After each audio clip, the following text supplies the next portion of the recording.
Hello साथियों, मैं पंकज वैष्णव आप सभी का स्वागत करता हूं। आज की क्लास में हम समझ रहे हैं 10th क्लास के सामाजिक विज्ञान सब्जेक्ट को। चैप्टर आज की क्लास में हम नया शुरू करने वाले हैं, चैप्टर नंबर 29, जिसका नाम है मुद्रा एवं वित्तीय प्रणालियां। यानी कि आज की क्लास में हम इसका पहला भाग देखने वाले हैं।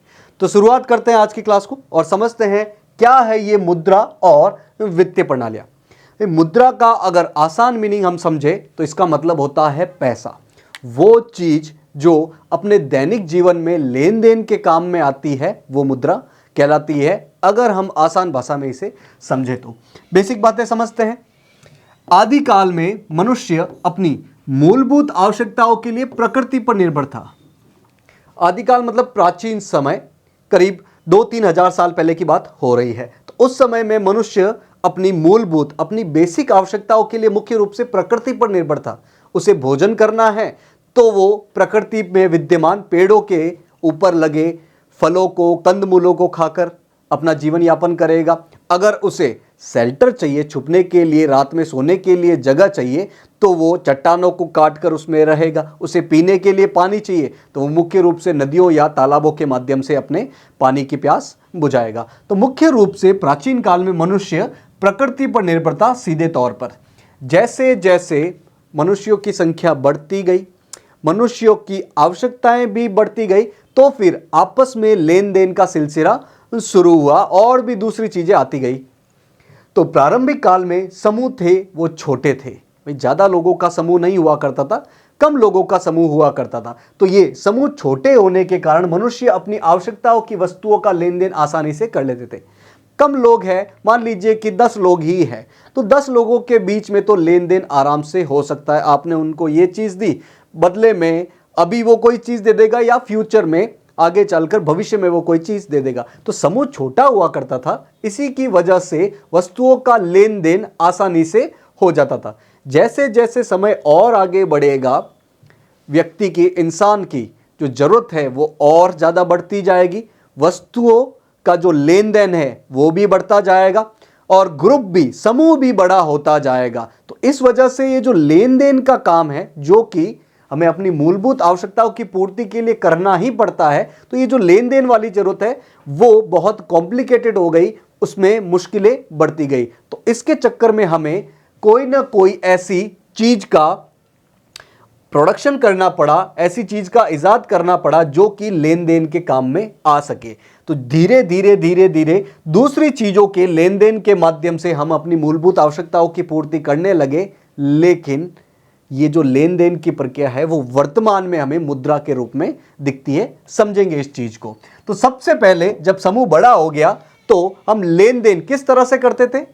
वस्तु विनिमय प्रणाली के माध्यम से। ये वस्तु विनिमय प्रणाली क्या होती है? प्रणाली मतलब एक प्रक्रिया, एक तरीका। तो एक ऐसा तरीका जिसमें हम विनिमय कर रहे हैं। विनिमय मतलब लेन देन कर रहे हैं, किसका? वस्तुओं का। तो एक ऐसी प्रणाली, एक ऐसी प्रक्रिया जिसमें हम वस्तुओं का लेन देन करते हैं। एक एग्जाम्पल के तौर पर, जैसे कि मैं कुम्हार हूं, मैं मिट्टी के बर्तन बनाता हूं। अब मुद्रा का अभी तक आविष्कार नहीं हुआ है, मुद्रा का चलन अभी नहीं हुआ है। तो मैं मिट्टी के बर्तन बनाता हूं, मुझे सब्जी बनाने के लिए टमाटर की आवश्यकता है, तो मैं अपने मिट्टी के छोटे छोटे बर्तन, मान लीजिए कि दिए बेचता हूं मैं, तो मैं दिए ले जाकर मार्केट में खड़ा हो जाऊंगा और उस टमाटर वाले का इंतजार करूंगा जिसको दिए चाहिए। मैं अपने दिए लेके जा रहा हूं और मुझे टमाटर चाहिए, तो मुझे उस टमाटर वाले को खोजना पड़ेगा जिसको दिए चाहिए, ताकि मैं उसे अपने दिए बेच सकूं और बदले में टमाटर ले सकूं। तो दो काम यहां पर मुश्किल हो गए। एक तो टमाटर वाले को ढूंढना है और दूसरी बात उस टमाटर वाले को ढूंढना है जिसको मिट्टी के बर्तन या दिए चाहिए। तो कितना मुश्किल काम ये हो गया। इसे ही कहा जाता है वस्तु विनिमय प्रणाली। तो वस्तु के बदले वस्तु खरीदने बेचने की जो व्यवस्था है वो क्या कहलाती है? वस्तु विनिमय प्रणाली। पुराने जमाने में, पुराने समय में मुख्य रूप से ये वस्तु विनिमय प्रणाली के माध्यम से ही चीजों का लेन देन हुआ करता था। लेकिन चूंकि मैंने बताया इसमें बहुत सारी मुश्किलें थी, तो समय के साथ साथ फिर मुद्रा का आविष्कार हुआ। जैसे जैसे आगे बढ़ता गया समय, हमें मुद्रा का आविष्कार देखने को मिलता है। सबसे पहले हम ये समझ लेते हैं कि ये मुद्रा क्या होती है। तो मुद्रा वो वस्तु है जिसे जनसाधारण, आम जनता है, उसके द्वारा विनिमय के माध्यम, यानी कि चीजों का लेन देन करना है, तो आप इसको आज के एग्जाम्पल से समझिए कि मुद्रा मतलब रुपया, भारत के संदर्भ में समझे तो रुपए, 10 रुपए का नोट, 5 रुपए का नोट, 50 रुपए का नोट, किसी प्रकार का नोट या सिक्का। तो हम आम लोग इसके द्वारा विनिमय करते हैं, चीजों का लेन देन करते हैं। साथ ही मूल्य के मापक के रूप में भी इसे स्वीकार किया जाता है। मूल्य का मापक मतलब जैसे कि मैं कुमार था तो मेरे मिट्टी की कीमत कितनी होगी जो आगे वाला देगा या मैं तय करूंगा, तो वो रुपए में गिनी जाती है कि अच्छा 5 रुपए का दिया है या 100 रुपए की किताब है या 250 रुपए का टी शर्ट है। किसी भी माध्यम से किसी चीज की जो मापक है उसका मूल्य का मापक मुख्य रूप से मुद्रा के रूप में स्वीकार किया जाता है। साथ ही मुद्रा वह वस्तु है जो समाज और सरकार द्वारा वैधानिकता उसको दी जाती है। वैधानिक मतलब एक तरीके से उसको कानूनी मान्यता दी जाती है। तो मुद्रा क्या है? मुद्रा वह वस्तु है जनसाधारण विनिमय के माध्यम के रूप में यूज करते हैं। साथ ही किसी भी चीज का मूल्य का मापन किया जा सकता है और समाज और सरकार द्वारा उसे वैधानिकता या कानूनी मान्यता दी जाती है। मुद्रा की उत्पत्ति के बारे में कुछ बेसिक बातें देख लेते हैं। तो भारत चीन के साथ साथ विश्व के प्रथम सिक्के जारी करने वाले देशों में से एक है। भारत और चीन जिन्होंने लगभग एक ही समय में सिक्कों को जारी किया था। तो ये दोनों देश, अपना देश प्यारा भारत देश और अपना पड़ोसी देश चीन, वो सिक्के जारी करने वाले प्रथम देशों में से एक है। ईसा पूर्व से भारतीय सिक्कों का प्रचलन है। ये ईसा पूर्व क्या है? ईसा मसीह के समय से पहले के समय को ईसा पूर्व कहा जाता है। तो उस समय से पहले से ही भारत में भारतीय सिक्कों का प्रचलन है, तब से ही सिक्कों का प्रचलन जारी है। अब देख लेते हैं मुद्रा के प्रमुख कार्य क्या हैं। मुद्रा किस काम में आती है? पहला काम है मूल्य का भंडार। मूल्य का भंडार मतलब कि जैसे मैं कुमार हूं, मैंने दिए बेच कर बहुत सारे पैसे इकट्ठे कर लिए, तो मैं उन पैसों की संख्या से यह पता कर सकता हूं कि अच्छा मैंने जो चीज बनाई है उसका मूल्य कितना हुआ है। तो हम मूल्य का भंडार कर सकते हैं मुद्रा के माध्यम से। तो मुद्रा मूल्य के संचय के रूप में कार्य करती है। संचय मतलब इकट्ठा करना। मूल्य के भंडार के रूप में मुद्रा विशिष्ट है क्योंकि यह सबसे अधिक तरल परिसंपत्ति है। तरल का मतलब क्या है? आराम से आप इस चीज का लेन देन कर सकते हो, आराम से ये बह सकती है। वापस वही एग्जांपल, मैं कुमार हूं, मैंने बहुत सारे दिए बेचे, तो मैं इन दियों के बेचने के माध्यम से जो चीज मिलती है, जो पैसा मिलता है, उसको मैं इकट्ठा कर लेता हूं, यानी कि मैं अपने मूल्य का भंडारण कर रहा हूं। और मुझे कोई भी चीज चाहिए, मैं इस पैसे से, इस मुद्रा से कोई भी चीज खरीद सकता हूं आसानी से। ये तरलता से यूज की जा सकती है, आसानी से यूज की जा सकती है। दूसरा काम है विनिमय का माध्यम, जो कि मुद्रा का सबसे प्रमुख काम है। मुद्रा या पैसे का सबसे प्रमुख कार्य क्या है? ये विनिमय का माध्यम के रूप में काम आते हैं। आप चीजों का लेन देन आराम से इससे कर सकते हो। इसमें मुद्रा भुगतान के एक साधन के रूप में प्रयोग में ली जाती है। भुगतान करना है आपको तो अपनी मुद्रा या पैसे के माध्यम से आप आराम से कर सकते हो, वो चीज खरीद सकते हो। तीसरा कार्य है विलंबित भुगतानों का मान। आपने कोई चीज उधार पर ली है तो आप फ्यूचर में, भविष्य में उस चीज को मुद्रा के रूप में दे सकते हो आराम से। हो सकता है उस पर कुछ ब्याज लगे, लेकिन वो मुद्रा प्लस ब्याज लगा के आप उस चीज का भुगतान बाद में भी कर सकते हो। तो ये विलंबित भुगतान के मान के रूप में भी ये काम आता है। तो मुद्रा वह इकाई है जिसके द्वारा स्थगित यानी कि रोका हुआ या फिर भावी भुगतान, फ्यूचर में, भविष्य में किया जाने वाला भुगतान, ये सरलता से निपटाया जा सकता है। तो मुद्रा का तीसरा कार्य क्या है? हम इससे विलंबित भुगतानों का मान तय कर सकते हैं। चौथा है खाते की इकाई। कोई भी चीज के बारे में आप उसकी कीमत कैसे तय कर सकते हो? मुद्रा के माध्यम से। जैसा कि मैंने बताया, ये टी शर्ट कितने का है, ये टोपी कितने की है, ये पैंट कितने का है, ये मोजे कितने के हैं, जूते कितने के हैं। इस प्रकार से अलग अलग वस्तुओं और सेवाओं का हम एक इकाई के रूप में, मुद्रा के रूप में उसका मान तय कर सकते हैं। तो सभी वस्तुओं और सेवाओं के लिए विनिमय मूल्य मुद्रा के रूप में व्यक्त किए जा सकते हैं कि ये इतने की मिलेगी, ये इतने की मिलेगी, ये इतने की मिलेगी। खाते की एक इकाई के रूप में हम मुद्रा को बता सकते हैं। और दूसरे कार्य भी है, जैसे कि मूल्य का हस्तांतरण सुविधाजनक होता है। आपको एक जगह से दूसरी जगह तक किसी कीमत को ट्रांसफ़र करना है, किसी व्यक्ति को पैसा देना है, तो आप मुख्य रूप से मुद्रा के माध्यम से कर सकते हो। पूंजी को गतिशीलता प्रदान करने का कार्य भी मुद्रा के माध्यम से होता है। आप अपनी पूंजी को तेजी से गतिशील करना चाहते हो तो वो मुद्रा के माध्यम से आसानी से हो सकते हैं। अब देखते हैं कि मुद्रा का विकास हुआ कैसे है। आज के वर्तमान समय में हम जो ये कागज के नोट और ये सिक्के देखते हैं वो पहले से ही ऐसे नहीं थे। पहले सबसे पहले हमने बताया कि पहले वस्तु विनिमय आया, उसके बाद धातुओं के सिक्के, मेटल्स के सिक्के जैसे कि लोहा है, तांबा है, कांसा है, इनके सिक्कों का प्रचलन हुआ।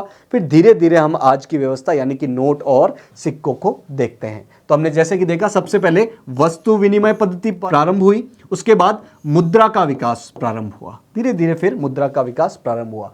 तो मुद्रा के वर्तमान तक पहुंचने में 3 चरण प्रमुख हैं। आज जो हम मुद्रा देखते हैं कागज के नोट और सिक्कों के रूप में, यहां तक पहुंचने में हमें 3 चरण देखने को मिलते हैं। पहला है वस्तु विनिमय, दूसरा है धातु मुद्रा और तीसरा है पत्र मुद्रा। एक एक करके हम समझते हैं। वस्तु विनिमय हमने अच्छे से बात कर ली। इसमें वस्तुओं के बदले वस्तुओं का लेन देन होता था। कुमार को टमाटर चाहिए तो उसे उस टमाटर वाले को ढूंढना पड़ेगा जिसको दिए चाहिए, मिट्टी के बर्तन चाहिए। तो वस्तुएं ही इसमें मुद्रा के रूप में कार्य करती थी। वस्तुओं का ही मुख्य रूप से लेन देन होता था, कोई अलग से मुद्रा नहीं थी। वस्तुएं ही मुद्रा के रूप में कार्य कर रही है। इसमें मूल्य के हस्तांतरण और अविभाज्य वस्तुओं के संबंध में कठिनाई होती थी। ये क्या चीज है? मान लीजिए इसी एग्जाम्पल को हम समझते हैं कि एक कुमार है, उसके पास एक बड़ा सा मिट्टी का मटका है। उसने मिट्टी का मटका बनाया है और बहुत शानदार है। मान लीजिए उसको कीमत में हम तय कर ले तो वो 500 रुपए का मटका है, बहुत शानदार बनाया है उसने। अब उसके पास एक ही मटका है ये। अब उसे टमाटर चाहिए और टमाटर मान लीजिए कि उसको चाहिए 250 ग्राम टमाटर चाहिए। अब ये उस मिट्टी के मटके को लेकर बाजार में निकला है कि किसी व्यक्ति को बेचूंगा और मैं टमाटर ले लूंगा, लेकिन उसे तो 250 ग्राम ही चाहिए। और मिट्टी का ये जो मटका है वो हम बोलते हैं 500 रुपए का है, मान लेते हैं। तो अब वो 500 रुपए में तो उसको बहुत ज़्यादा टमाटर मिल जाएंगे, लेकिन उसे 250 ग्राम ही टमाटर चाहिए। तो क्या वो अपने मिट्टी के मटके को फोड़ दे और मिट्टी का छोटा सा टुकड़ा लेकर उसके बदले में टमाटर ले ले? भाई उसकी तो कोई कीमत होगी नहीं, मिट्टी के एक टुकड़े की कीमत तो पूरे मटके की है। तो इस प्रॉब्लम को बोला जाता है ये अविभाज्य वाली प्रॉब्लम है, यानी कि आप चीज़ों का विभाजन नहीं कर सकते हो, आपको क्या चीज़ चाहिए उसके अकॉर्डिंग। तो इस वस्तु विनिमय में हमें ये बहुत ज़्यादा प्रॉब्लम देखने को मिलती है। एक और एग्जांपल से समझते हैं, जैसे कि एक व्यक्ति है जिसके पास घोड़े हैं, वो घोड़े बेचता है, उसको मिट्टी का मटका चाहिए। तो ये कुमार के पास आया, ठीक है, उसने अपने घोड़े के बदले मिट्टी का मटका, क्या वो लेगा? भाई मिट्टी का मटका 500 रुपए का है और घोड़ा हो सकता है करोड़ों रुपए का हो, तो क्या वो घोड़े का छोटा सा टुकड़ा उसे दे? नहीं दे सकते हैं। तो इसे कहा जाता है अविभाज्यता प्रॉब्लम है ये, किसमें? वस्तु विनिमय प्रणाली में। तो इस कारण इसका स्थान मौद्रिक विनिमय प्रणाली ने लिया। समय के साथ साथ मुद्रा आई, उसने इस वस्तु विनिमय प्रणाली को हटा दिया। बहुत सारी प्रॉब्लम इसमें थी। तो मुद्रा के रूप में सबसे पहले हमें दिखती है धातु की मुद्रा, मेटल की मुद्रा। इसमें सबसे पहले धातुओं से बनी वस्तुओं और धातुओं के टुकड़ों ने मुद्रा का कार्य किया। जो धातुओं से जो चीजें बनती थी, मान लीजिए कि तांबे से बनी कोई चीज या तांबे के टुकड़े, उसके माध्यम से लोग चीजों का लेन देन करते थे। उसी को लेकर, उसी को अपने जेब में डालकर घूमते थे। कुमार को अपना मटका बेचना है तो पहले मटका बेच लेगा, बदले में ये धातुओं के टुकड़े, मान लीजिए कि तांबे के टुकड़े या तांबे के कोई बर्तन ले लेगा, फिर उसी तांबे के बर्तन से वो टमाटर अकॉर्डिंगली खरीद लेगा। धातु मुद्रा के लिए अनेक कठिनाई आती थी। भाई इसमें भी बहुत सारी प्रॉब्लम थी। सबसे बड़ी प्रॉब्लम थी कि इनको बनाने में ज्यादा खर्चा आता था। अगर आपको तांबे के सिक्के बनाने हैं तो सबसे पहले आपको तांबे का खनन करना पड़ेगा, तांबे की शुद्धता देखनी पड़ेगी, उसके सिक्के बनाने पड़ेंगे, तो बहुत महंगा पड़ता था इसका उत्पादन। इस कारण इसका स्थान पत्र मुद्रा ने ले लिया। पत्र मुद्रा मतलब आपके कागज की मुद्रा, जो कि हम नोट के रूप में देखते हैं। तो फिर अब पत्र मुद्रा के बारे में देखते हैं। इसमें कई गुण विद्यमान है। वर्तमान समय में अधिकतर देशों में, लगभग सभी देशों में ये पत्र मुद्रा और फिर कॉइन्स, सिक्के चलते हैं, हालांकि वो भी धातु से बने होते हैं, लेकिन उसमें लगी हुई धातु ज़्यादा महंगी नहीं होती है। तो ये पत्र मुद्रा जो है वो कम खर्चीली होती है। कागज पर आप आराम से कोई भी प्रिंट करते हैं जो कि सेंट्रल बैंक करता है, सरकार के माध्यम से किया जाता है, तो उसमें ज़्यादा खर्चा नहीं आता, ये कम खर्चीली होती है। हस्तांतरण में भी ज़्यादा सुविधा होती है, आराम से इसको आप एक व्यक्ति से दूसरे व्यक्ति को दे सकते हो, हल्की भी होती है। वर्तमान में अधिकांश देश पत्र मुद्रा और सिक्कों को अपनाए हुए हैं। वर्तमान में लगभग सभी देश मुद्रा के रूप में पत्र मुद्रा और सिक्कों को अपनाते हैं। ये तो आराम से बात हमें समझ में आती है। अब देखते हैं एक पाठगत प्रश्न, पाठगत प्रश्न नंबर 1। ये पाठगत प्रश्न क्या है? पाठ के बीच में पूछे गए क्वेश्चन, जो कि अभी हमने जो चीजें पढ़ी है उसी पर आधारित आसान से क्वेश्चन होते हैं। तो एक क्वेश्चन दिया हुआ है, वस्तु विनिमय किसे कहते हैं? वस्तु विनिमय अभी हमने देखा, वस्तुओं का लेन देन करना, इसे ही कहा जाता है वस्तु विनिमय। तो वस्तु विनिमय मतलब वस्तुओं के बदले वस्तुओं का लेन देन वस्तु विनिमय कहलाता है। तो आज की क्लास में हमने मुद्रा के बारे में कुछ बेसिक बातें देखी। आज की क्लास को हम यहीं थामेंगे। आपको करना क्या है, आज की क्लास में जो भी पढ़ा है वो आज ही रिवाइज कर डालो, ताकि लंबे समय तक आपके दिमाग में बनी रह सके। आशा है आज की क्लास आपको समझ में आई होगी। आज की क्लास से जुड़ने के लिए आप सभी का बहुत बहुत धन्यवाद।